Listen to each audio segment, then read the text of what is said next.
Hey guys, it's Elaine, the Ninja Life Coach, and welcome to my channel today. Today, I'm going to show you a haul that I got at the bookstore. So sit back, grab yourselves a cup of coffee. I'll be right back.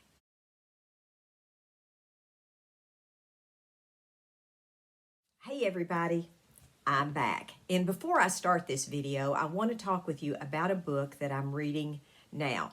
Now, if this book is available on Amazon, I'll drop a link to it so that you can, see it and check it out, see what you think about it. I'm currently reading right now Leon Russell by Bill Genovitz. Now, this is as you can see, this book is very thick. Now, if you're not familiar with Leon Russell, he was an innovator back in the 60s and 70s. He was a wonderful piano player. I dare say he is one of the best piano players in rock and roll history.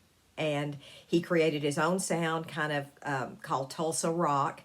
And I'm reading his biography. I am almost, I'm about 3/4 of the way through it. I'm getting to where now he's getting into his older years. Now, if you loved Leon Russell and you kind of idolized him, I don't know that you want to read this book because this shows the good, the bad, and the ugly and how things happen to him. But the book is very wordy and it's very long. It has taken me a month to get to where I'm at. But I read it slow.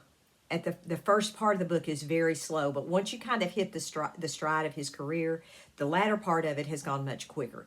So I'll drop a link if I can find it to this book. I'm not being monetized to say this. I do get a small percentage if you purchase the book through the link, but I'm not pushing it one way or the other. If you want to check it out, check it out.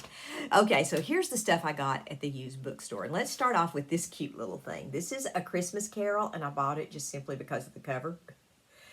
I think this is cute. I'm using this in my house as a Christmas decoration. I'm laying it on top of a stack of books so that people can see it. I really like this. It was 25 cents.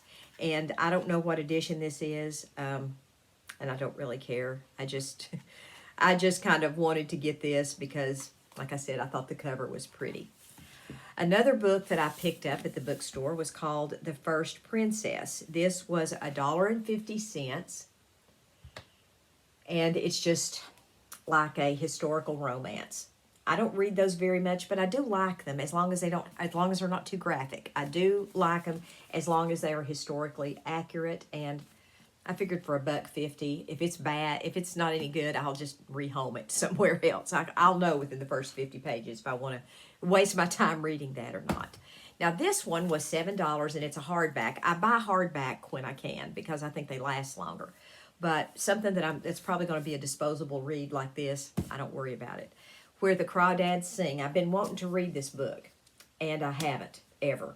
But I paid $7 for this one. And this is a used book, and I paid more than I would at the thrift store. But the used bookstore is pretty good. They've got a lot of new titles, so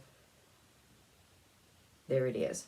I think they might have made a movie about this. I'm not even sure what this is about, other than it's about a girl that was maybe in the swamp, that was raised in the swamp. So I thought that might be good to check that out. Now, the next one I got was Beth Moore, evidently at one time wrote a novel, and it's called The Undoing of Saint Sylvanus, I guess. I've never heard of this, but I am a fan of Beth Moore. So I thought, well, it's $3.50. It's a hardback book. It's Beth Moore. What could possibly go wrong? I'll let you know if it possibly goes wrong, because it really could. But I think it looked like it was good when I read the description. It looked like something I would enjoy. The next one I read, this is a guilty pleasure, y'all. Just bear with me. I bought Margaret Atwood, The Testaments. I've read The Handmaid's Tale. And I was like, you know what? I don't know that was what I would consider great literature, but I've been very curious about the sequel. So I bought The Testaments. I think there's a lot to say in modern society about the parallels between The Handmaid's Tale and what we got going on now. So here is that one. for those of you who have read any of these books, just let me know. And my daughter threw this in my cart and said I needed to read this and let her know what I thought about it. I did not watch the series, but I had been curious about the books, and I've heard the books were really good. So I bought the first one, and I'm like, you know, if I don't, I paid $10 for this thing. But Game of Thrones, I succumbed. I've never watched anything to do with Game of Thrones. I started watching it for about 30 minutes, and I'm like, I just can't watch this. I for some reason, reading about stuff and actually seeing it acted out, if it's in a book, of course I know I can fast forward past stuff, but in a book, I can skip that part. I can say, okay, I'm skipping this part and going to the next. I hear that this is roughly based on something that might have potentially been a true story, the 100-Year War in the War of the Roses in England. So, for better or for worse, Game of Thrones. Last but not least, my favorite, this is my favorite purchase. I paid $10 for this thing, but new, it's $21.99, I think, on Amazon. And I will try to drop a link to these books on Amazon if I can remember to do that. I will for sure on the Leon Russell book, The Unseen Realm. Now, this is a Dr. Michael Heiser book. Dr. Michael Heiser is someone that I follow religiously, pretty much, on YouTube and on his podcast, The Naked Bible. Dr. Heiser is a Hebrew scholar, and he views the Bible from an ancient Hebrew worldview.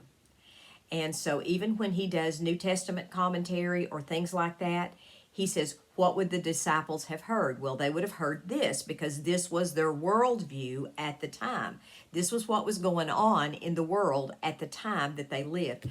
He's very, very interesting. And I have been wanting to get this book, but I just really didn't want to pull the trigger on $21 for the book. But somebody took it to the bookstore, and I felt like this was God's little gift to me. I really did feel like that. So I picked it up. I've got another one of his books that I started that I didn't finish, but I'm gonna work on it. Maybe after I finished with Leon.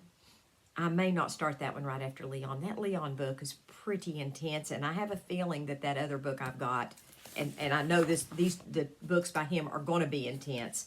So I might just wait a little bit before I dive into, something like that.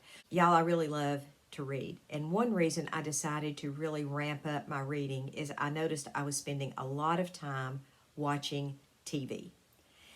And I can't do that. I can't allow that to happen.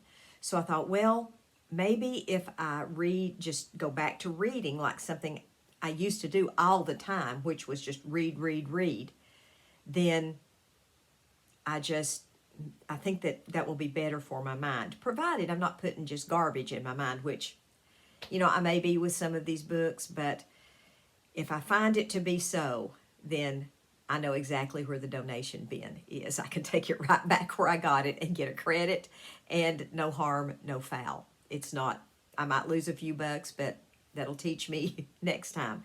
I do like sometimes to read just books that are rather mindless because it occupies my time and it's escapism. Something maybe like this, because it just kind of, allows my mind to roam free on something else.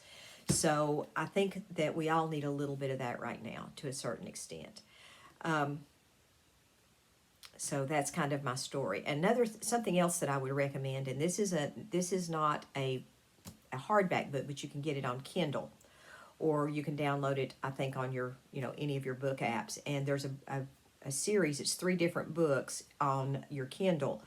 And the name of it is called Feyland, Feyland, and it's about fairyland. And it's about a couple of kids that fall into a video game, and they end up in Feyland. So it's pretty interesting, and it's clean. There's not, you don't have to worry about there's no sex, no drama like that or anything like that you have to worry about. I really am very careful about what I watch. Violence, I don't like to read about that. So I try not to buy a book that's going to be violent, and I try not to read a book that has a lot of, sex in it. I really try not to do that. I may have just shot myself in the foot with this Game of Thrones and the Testament, but you know, we'll see. And it's like I said, I can always take these back if it proves to be something that I don't want to put, you know, in my mind. But the Leon Russell book, let's get back to this for a minute. Let me give you a real quick book review on this. I would recommend it if, like I said, if you want to understand Leon's journey, because this man literally played with everybody. I mean, from Frank Sinatra to the Beach Boys, to Paul Revere and the Raiders, to the Beatles, to Elton John. I mean, literally, you know, everybody who is anybody in the music scene, not necessarily just rock and roll, played with Leon Russell. He was an amazing character, but he had so many demons and made such poor decisions. But he certainly has his place in the Rock and Roll Hall of Fame. I'll grant you that, because I was a huge fan, and this was a very eye-opening read about him. He was nothing like I had pictured in my head. Nothing. I figured he was, because I've seen him in concert 3 times, and I figured he was kind of a amiable kind of, you know, guy, and he wasn't at all. So that was a bit of a disappointment for me to find out that even though he was talented, he had so many idiosyncrasies, which probably did lead to some of his downfall. But it's fascinating to read about him, because I remember all of the incidences that were described in this. I remember the Mad Dogs and Englishmen tour. I remember when he released his first album. I was in high school. I remember all this stuff. And it's kind of nice to take a little walk down memory lane. My daughter and son-in-law bought me this book, and I've read just about everything there is to read about the Beatles, especially John Lennon. Not so much about Paul, George, and Ringo, but John Lennon, I've read numerous accounts about his life, because he, to me, was the fascinating one of the Beatles. I've read a lot about George, too. I think Paul's pretty much an open book in a lot of things, and I think Paul has rewritten a lot of history. But I figured it was time that I could maybe start on somebody else. So I've been learning about Leon.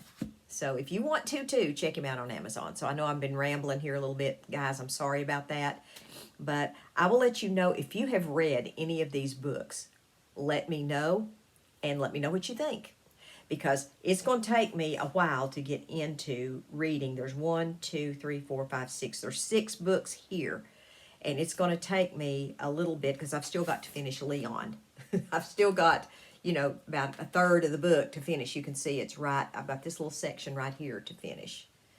I blocked off the acknowledgement and the sources. Look how many sources and acknowledgments there were in this book. I mean, that's that thick. So, guys, y'all have a wonderful day. God bless you all. Maranatha, folks. Bye-bye.